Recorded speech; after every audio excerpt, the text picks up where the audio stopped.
Ladies and gentlemen, welcome back to another video on the channel. And this video is actually about Tommy Fury and Jake Paul.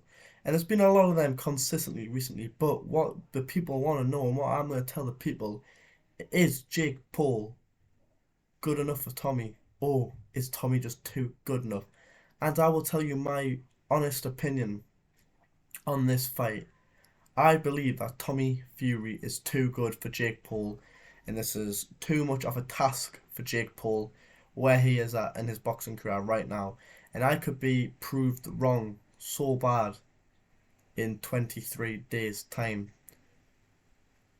Well, 22 on the day this comes out. But I'm explaining to you my reasons why I believe this. And my simple reason is because just watching them both, I think the advantage Jake has over Tommy, from what you see, is having more the spotlight on him more. It doesn't bother him. He's made for the stage. We're yet to figure out if Tommy's made for these main event stages where he's probably going to get booed. We don't know if he's made for that. We'll see. We don't know if he'll quake in his boots. We never know. Nobody knows.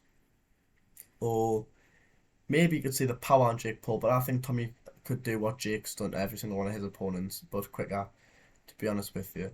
I think the reasons why this is a bad stylistic matchup for Jake is the pressure Tommy brings, the speed Tommy has over Jake. Tommy's also got power. Jake Paul's just got, maybe has the power on Tommy. Who knows? I don't think so myself. Um, I struggle to think why his coaches have picked this fight for him, but then it makes us think, what do they see in Tommy, or what do they see in Jake? And they see Jake every single day, but they don't see Tommy every day. And obviously, me, a boxing purist, you guys, other people like the Wade, we only see what comes out, and we only can analyze fights. And from analyzing fights, in my opinion, I think Tommy is going to walk through Jake, with no respect at all. I think he'll just chomp him down. I could see Jake Paul getting hurt in this fight and see Jake Paul getting knocked down in this fight. Jake Paul, to win, is going to have to come through a lot of adversity and a lot of everything and a lot of beating. I think it's an 8 round fight. I don't think he'll go the distance at all. I think Tommy will be able to get it done in 3, maybe 4. And I do fear for this fight for Jake a bit, because I'd say if Tommy wins, is that KSI fight with Jake looks to be off,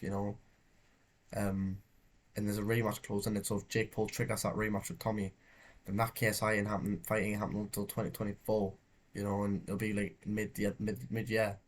If it does happen to be in the summer, and it's a weird one, because Jake Paul's got to get credit for taking this fight, but it's credit he won't get. And if Tommy wins, it's not going to be credit he gets. It's going to be thank you for knocking out this prick.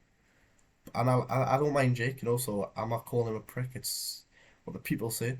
Thank you for knocking out Jake, but we expected you to do it. If Jake Paul wins, they'll just go, you're still not a boxer. You beat a pro boxer who's not that good. But I like Tommy. I think Tommy's good, and I think Tommy can go far in the game. And I was watching a video of Joe Rogan the other day talking about Tommy, and he was like, nah, he said, fucking this Tommy is fucking good. The guy's like, nah, he's shit. And Joe Rogan said, he's a fucking boxer, man. He says, he is a boxer. Look at him. He is a boxer. Look at the shot he's throwing. He's like, oh, great uppercut. And the guy's going, who he's fighting?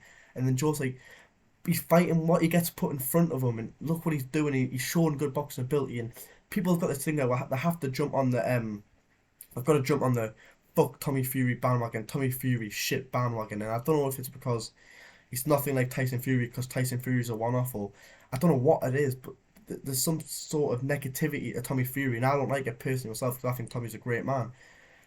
I don't like the shit he gets. I don't like the stick he gets, and I hope he knocks out Jake and makes a statement for himself.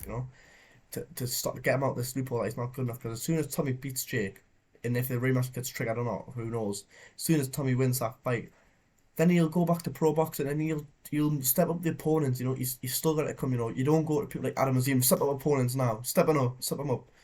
You don't see that. Tommy Fury's getting targeted by a boxing audience, but mainly by a YouTube boxing audience that maybe don't understand the game as much as people like me and other people understand the game. And that's what I think. I think Tommy's harshly disrespected, and I think some people are maybe jealous of Tommy. Who knows? But I think Tommy's gonna be too good for Jake, and I think maybe Jake's underestimating Tommy a bit, and I think Tommy will just totally underestimate Jake in a humble way and stop him. I think Tommy will even be respectful when he stops him. I think you'll give Jake a cuddle and say, "Well done" after the fight. I think you will. I think obviously there's a bit of that don't like each other there, but I think it's just because they're fighting, they want to get it on, and after they get it on, they'll be fine with each other. They'll be decent with each other, and that's what you want to see in boxing. You want to see the respect after. But is Tommy Fury too good for Jake Paul? My answer is yes. You come back on this video and might prove me wrong and say if you're wrong in 23 days, and I'll apologize. But yeah, guys, thank you so much for watching. Please like, subscribe, and I'll see you in the next one.